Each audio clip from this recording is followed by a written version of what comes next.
बिस्मिल्लाहिर्रहमानिर्रहीम। Welcome to the 13th session of SPC. हमारा आज का टॉपिक है प्रोसेस कैपेबिलिटी। हमने इसके बारे में अ, किसी हद तक सरसरी डिस्कशन मिड टर्म से पहले की है, और ओवरऑल कॉन्सेप्ट ये है कि प्रोसेस कैपेबिलिटी रिफ्लेक्ट करती है उस एक्सटेंट को जिस तक आप कस्टमर की रिक्वायरमेंट्स पूरी कर रहे हैं। यानी एक तो होती है ना हमारी प्रोसेस स्टेबिलिटी, जिसका मतलब होता है कि प्रोसेस इन कंट्रोल है। दूसरा होता है प्रोसेस कैपेबिलिटी, जिसका मतलब है कि वो इन कंट्रोल भी है और कस्टमर्स की रिक्वायरमेंट्स भी पूरी कर रहा है। तो आज हम इसको ज़रा डिटेल में देखते हैं। हमारे पास 4 डिस्कशन टॉपिक्स हैं। पहले हम जनरली एलेबोरेट करेंगे प्रोसेस कैपेबिलिटी को, और फिर 3 इंडाइसेस हैं प्रोसेस कैपेबिलिटी के, जिससे प्रोसेस कैपेबिलिटी को मेजर किया जाता है। सीपी, सीपीके और सीपीएम, इन तीनों को देखेंगे। और फिर स्पेशल केसेस की प्रोसेस कैपेबिलिटी, जहाँ पे पहले हम देखेंगे स्पेसिफिकेशंस अगर एक साइड की हैं, यानी सेंटर ऑफ द प्रोसेस से सिर्फ एक साइड की स्पेसिफिकेशंस हैं, दोनों साइड्स की नहीं है।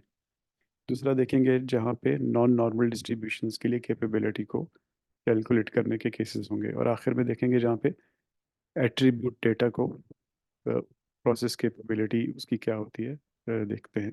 सबसे पहले let's look at process capability in general. Process capability को की डेफिनेशंस जो मशहूर हैं 3। एक जुरान की सबसे पुरानी डेफिनेशन है fitness for use. Use obviously reflect करता है कस्टमर को, क्योंकि इस्तेमाल उसने करना होता है, तो आपकी चीज़ उसके इस्तेमाल के लिए फ़िट है। फिर उसको फिजनबॉम ने एलेबरेट किया, एक और तरह से डिफ़ाइन किया कि best for certain customer defined conditions. अब इसमें और ऊपर में फ़र्क ये है कि यहाँ पे हम थोड़ी थोड़ी स्पेसिफिकेशंस की तरफ जा रहे हैं, यानी कस्टमर डिफाइंड कंडीशंस की बात कर रहे हैं। ऊपर ऊपर हम ये नहीं कह रहे कि कस्टमर ने डिफाइन की है, बल्कि ये कह रहे हैं कि बस कस्टमर जब इस्तेमाल करे तो आपकी चीज़ फिट हो सकता है डिफाइन आपने खुद की हो। और तीसरी में लॉसन की डेफिनेशन को देखें तो ये कह रहे हैं degree of excellence with which a product service fulfils it's intended purpose. यानी यहाँ पे हो सकता है कि कस्टमर हो ही ना, सिर्फ प्रोडक्ट या सर्विस का कोई पर्पस है वो उसने पूरा करना, हो सकता है कस्टमर हो भी। और अगेन यहाँ पे स्पेसिफिकेशंस की बात नहीं हो रही है, एक्सेलेंस की बात हो रही है। यानी आप किसी पर्पस को एक्सेलेंस के बगैर भी पूरा कर सकते हैं और एक्सेलेंस के साथ भी। तो यहाँ पे क्वालिटी इसका मतलब आ जाएगी बीच में। और क्वालिटी अगर सिर्फ स्पेसिफिकेशन से डिफाइन होती है तो फिर ऊपर वाली दोनों डेफिनेशंस में आ जाएगी। लेकिन कुछ ऐसी जगह होती हैं जहाँ पे क्वालिटी को लोग एस्थेटिक्स के सेंस में भी देखते हैं, जिनको आप स्पेसिफिकेशन से डिफाइन नहीं कर सकते। तो वहाँ पे ये डेफिनेशन उस चीज़ को भी कवर कर रही है।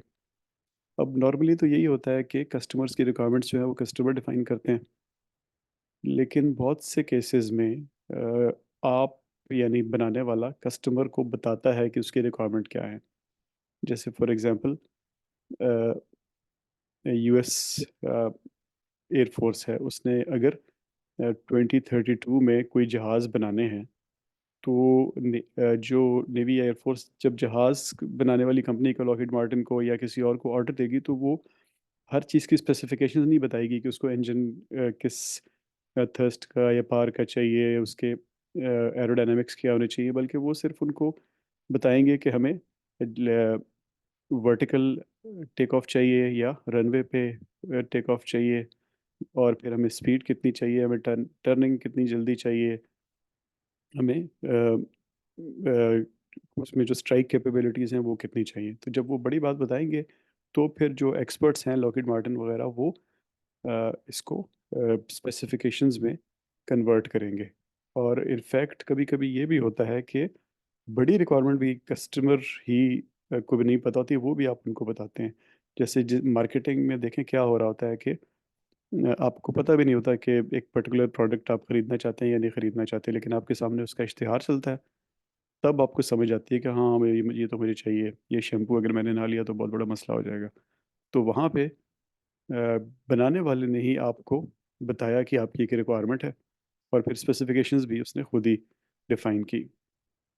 तो इस तरह के कोई भी केसेस हो सकते हैं। नॉर्मली जो बहुत कॉम्प्लेक्स प्रोजेक्ट्स होते हैं या प्रोडक्ट्स होती हैं, जैसे मैंने आपको कहा एयरक्राफ्ट, शिप्स वगैरह, वहाँ पे कस्टमर और बनाने वाले के बीच में एक थर्ड एंटिटी भी आ जाती है, जिसका काम ही रिक्वायरमेंट बताना होता है। यानी फॉर एग्जांपल, एक शिप बिल्डर है, वो दुनिया जहान में हर किस्म की शिप बनाता है।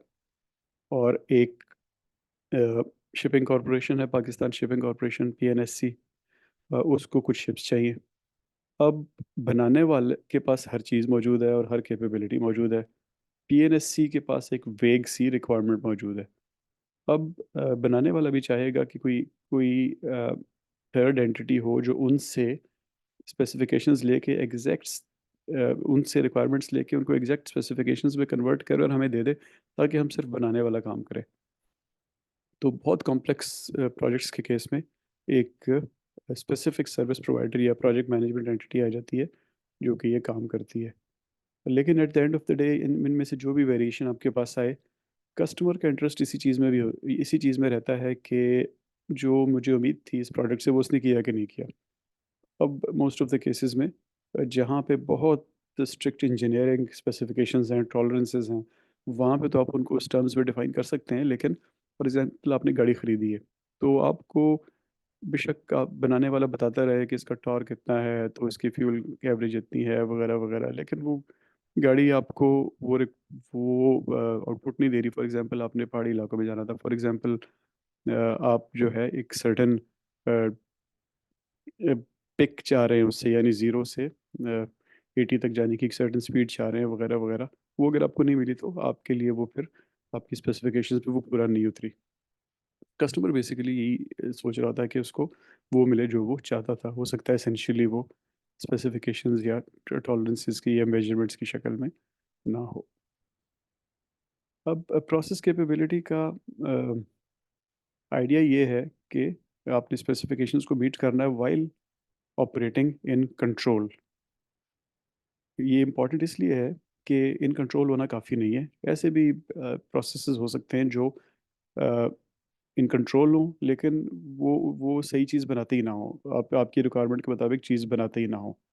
जिसके दो केसेस यहाँ पे देखें कि आप लेफ्ट साइड पे आपकी स्पेसिफिकेशन लिमिट्स हैं जो आपको चाहिए। फर्ज करें ये शर्ट के कॉलर्स हैं, तो आपको 15.5 और 16.5 के दरमियान के कॉलर्स चाहिए।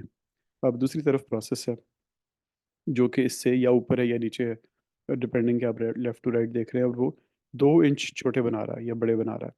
अब प्रोसेस की शक्ल देखें, आपकी नॉर्मल डिस्ट्रीब्यूशन की जो शक्ल है, ये बहुत ज़बरदस्त है, बहुत टाइट है प्रोसेस, स्प्रेड नहीं है, आउटलायर्स भी बहुत कम है। यानी अगर हम कंट्रोल चार्ट्स की ज़ुबान में बात करें, तो 3 अपर कंट्रोल लिमिट और लोअर कंट्रोल लिमिट के बाहर बहुत कम पॉइंट्स हैं।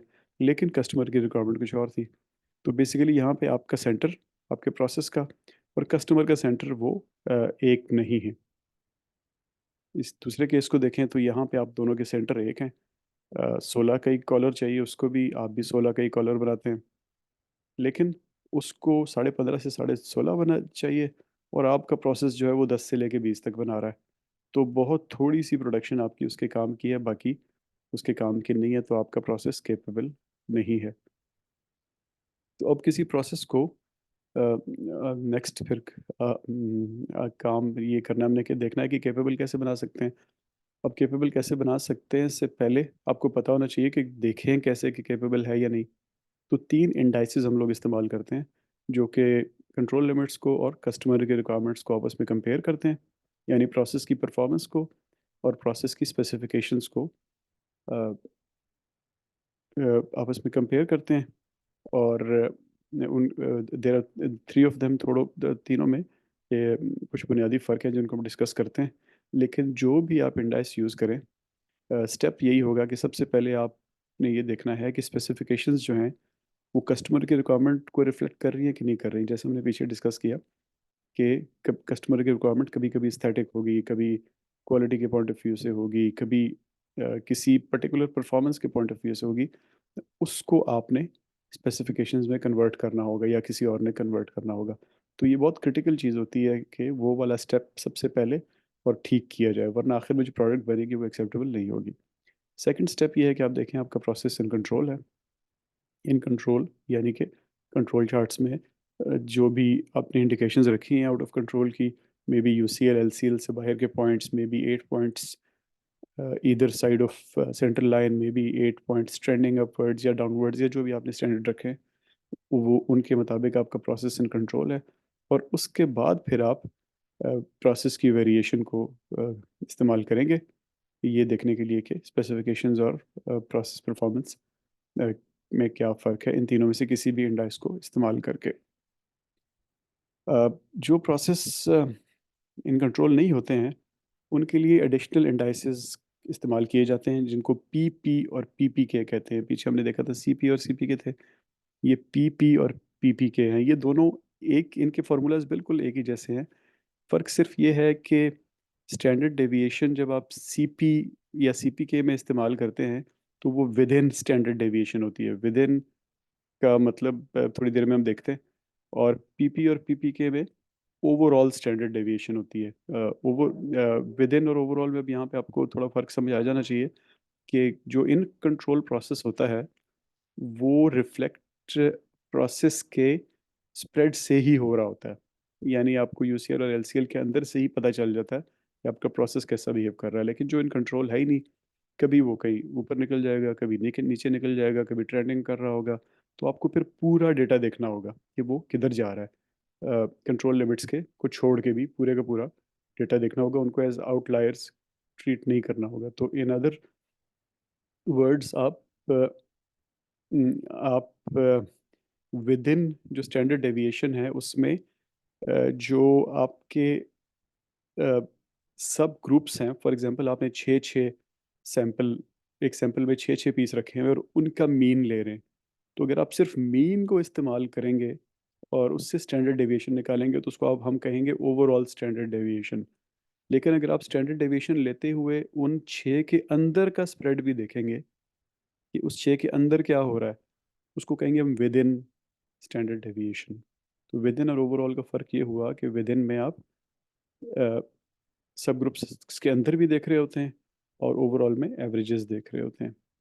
तो चूँकि तीनों के तीनों ये जो हमारे इंडाइसेस हैं सीपी, सीपीके और CPM, they are ratios of the process and the the requirements of the customer, या प्रोसेस को हम कहें तो इसका मतलब है थ्री सिग्मा से की कंपैरिजन टू टॉलरेंस कह लें या स्पेसिफिकेशंस कह लें या लिमिट्स कह लें, इन दोनों का कंपैरिजन होता है ये।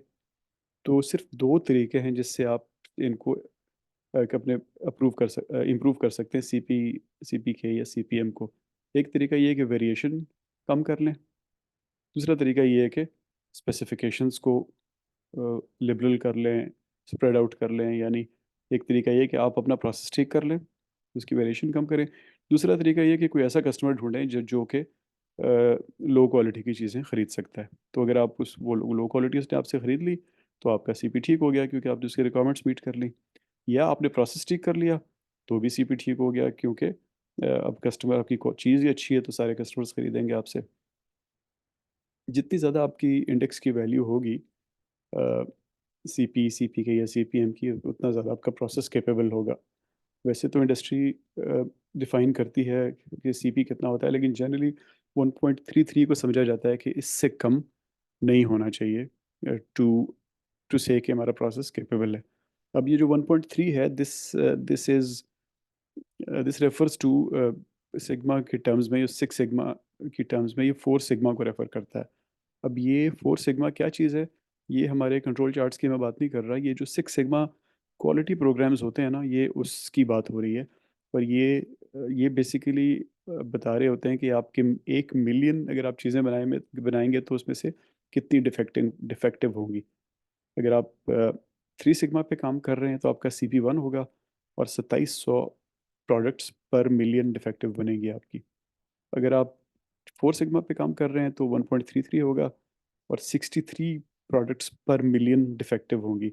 ये ऑब्वियसली हम सिंपल प्रोडक्ट्स की बात कर रहे हैं जिसमें एक ही ये उनको डिफेक्टिव डिक्लेयर करने का कोई एक ही स्टैंडर्ड होगा, टूटी हुई है, ख़राब है, वगैरह वगैरह। फाइव सिग्मा पे काम कर रहे हैं तो 1.67 सीपी होगा आपका, और 0.57 पर मिलियन डिफेक्टिव होंगे, यानी 1 मिलियन में एक भी डिफेक्टिव नहीं होगा, 2 मिलियन में एक डिफेक्टिव आएगा। और इसी तरह अगर आप सिक्स सिग्मा पे काम कर रहे हैं तो आपका CP2 होगा, और आपका जो PPM डिफेक्टिव है वो 0.002 है। अब ये तो बात हो गई स्टैंडर्ड प्रोसेस की ना, जहाँ पे सेंटर आपका प्रोसेस का सेंटर और कस्टमर की रिक्वायरमेंट्स का सेंटर एक ही है, उनका मीन एक ही है। लेकिन होता क्या है कि ओवर द टाइम जो प्रोसेस के मीन्स हैं वो शिफ्ट होते हैं या ड्रिफ्ट होते हैं, किसी एक तरफ जाना शुरू हो जाते हैं नेचुरल वेरिएशन की वजह से, आहिस्ता आहिस्ता। इसको हम सिक्स सिग्मा क्वालिटी प्रोग्राम के ज़ुबान में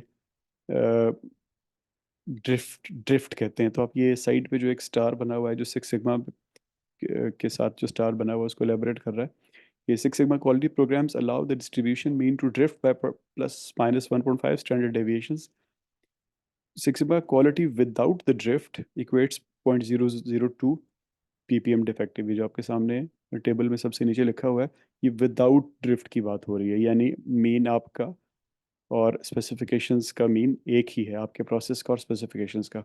लेकिन ज़्यादातर प्रोसेसेस ड्रिफ्ट होना शुरू हो जाते हैं, और ओवर द टाइम अगर आप इस चीज़ को नहीं देखते तो काफ़ी ड्रिफ्ट हो जाते हैं। तो जिन प्रोसेसेस में ड्रिफ्ट होती है वहाँ पे सिक्स सिग्मा 3.4 पर मिलियन डिफेक्टिव को रिफ्लेक्ट करता है, यानी 3.4 ppm उसकी वैल्यू होती है। ये जो फ़र्क है ये आपके कोर्स में इतना रेलेवेंट नहीं है, लेकिन किसी भी क्वालिटी प्रोग्राम में जो लोग काम कर रहे हैं उनके लिए ये यूज़फुल इन्फॉर्मेशन है।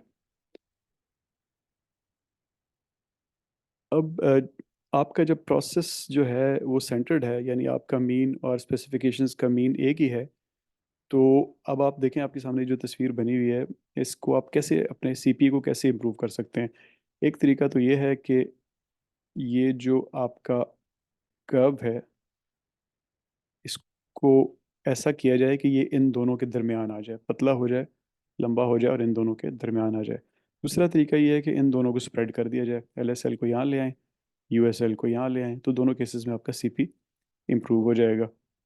यानी या आप प्रोसेस की वेरिएशन को डिक्रीज कर दें, या आप स्पेसिफिकेशन को लूज़ कर दें।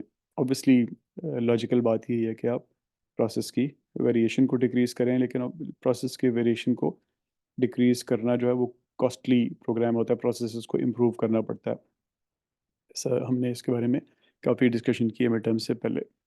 तो फिर जो लो क्वालिटी के प्रोड्यूसर्स होते हैं उनके पास यही ऑप्शन रह जाती है कि वो स्पेसिफिकेशंस को कम करें, और उसको कम करने का तरीका है कि आप ऐसी मार्केट में बेचें जहाँ पे लोगों को क्वालिटी नहीं चाहिए। तो उससे ऑब्वियसली क्या होगा कि आप लो प्राइसेस मिलेंगी आपको अपने प्रोडक्ट्स की, और आपके प्रॉफिट्स कम होंगे।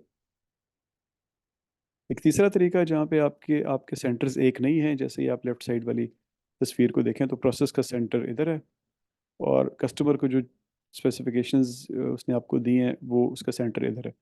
तो तीसरा इम्प्रूव करने का तरीका ये है कि आप प्रोसेस की स्प्रेड वही रहे, उसकी अ, जो वेरिएशन है वो वही रहे, लेकिन आप उसका सेंटर इधर ले आएँ, इस टी के ऊपर ले आएँ।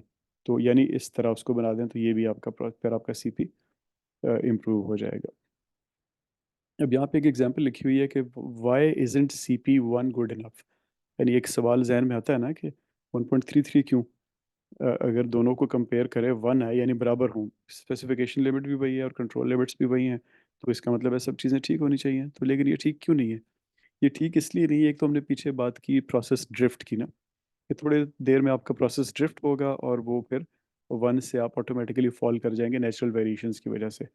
दूसरी वजह ये होती है जो इस एग्जाम्पल में दी हुई है कि आपका आपके प्रोडक्ट की क्वालिटी किसी एक वजह से डिफाइन नहीं हो रही होती, हो सकता है उसमें बहुत सारे कंपोनेंट हों।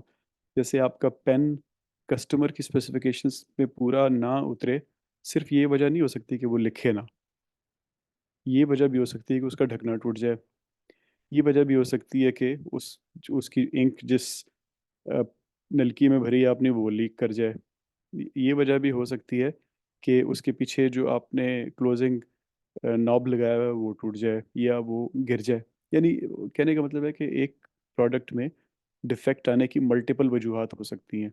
तो अगर आप CP1 पे काम कर रहे हैं यानी रफली आप 3 सिग्मा पे या 4 सिग्मा पे के दरमियान कहीं काम कर रहे हैं, तो आपकी प्रोबेबिलिटी फिर हर जगह पे फेलियर की 0.9973 है। यानी ऑपोजिट ऑफ फेलियर 0.9973 है। और अगर 5-6 फेलियर के पॉइंट्स हैं, तो वो चीज़ें आपस में मल्टीप्लाई हो जाएंगी। इस केस में अब ये मैन्युफैक्चरर ऑफ इलेक्ट्रॉनिक टॉयज़ है, और ये कह रहा है कि ठीक है, CP100 बिल्कुल सही है, 2700 डिफेक्टिव पर मिलियन में कोई मसला नहीं है, इट इज़ 1 आउट ऑफ 400, मैं रिप्लेस कर दूंगा जब किसी का कोई टॉय ख़राब होगा। लेकिन अगर उसके फ़र्ज़ करें उसके टॉय में 100 कंपोनेंट थे और सब की CP1 है, तो उन 100 की कलेक्टिव CP जो है वो 0.763 पे चली जाएगी, रिलायबिलिटी उसकी, सॉरी, 0.763 पे। इसका मतलब है कि हर 100 में से वो 24 ख़राब बना रहा होगा, यानी 1/4 वो ख़राब बना रहा होगा। तो ऑब्वियसली ये किसी तरह से भी एक्सेप्टेबल नहीं होता है। तो CP जो है 1 इज़ नॉट इनफ, आपको CP मिनिमम 1.3, और जनरली आजकल इंडस्ट्री स्टैंडर्ड्स वेल अबव 2 हैं। यानी जो अच्छी क्वालिटी के लोग काम करते हैं वो 2 को भी अच्छा नहीं समझते, वो 2 से भी अपने टारगेट्स ऊपर रखते हैं, क्योंकि अच्छे प्रोसेस मैनेजर्स को पता होता है कि प्रोसेस ड्रिफ्ट नेचुरल है, उसको रोका नहीं जा सकता। तो प्रोसेस ड्रिफ्ट को अलाउ करते हुए आपको अपने प्रोसेस को इतना टाइट रखना है कि आपका प्रोसेस ड्रिफ्ट करके भी स्पेसिफिकेशंस के अंदर ही रहे।